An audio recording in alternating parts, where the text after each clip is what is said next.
Removing and replacing the toner collection unit in HP Color LaserJet Managed MFP E8 series.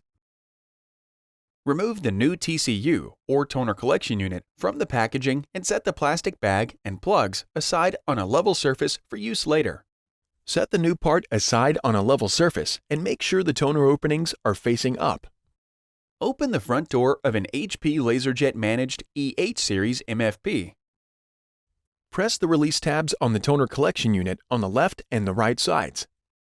Carefully remove the toner collection unit from the printer by grasping the carry handle on top and keeping it upright to prevent toner from spilling out.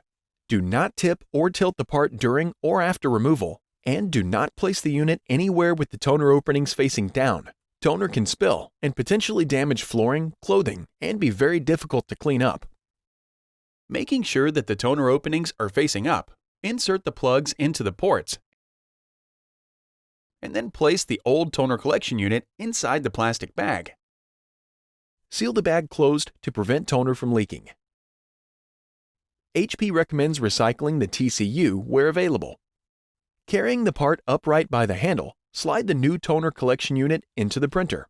Press firmly on the unit until it locks into place. The tabs should make a clicking sound indicating that it is securely installed. Close the front cover.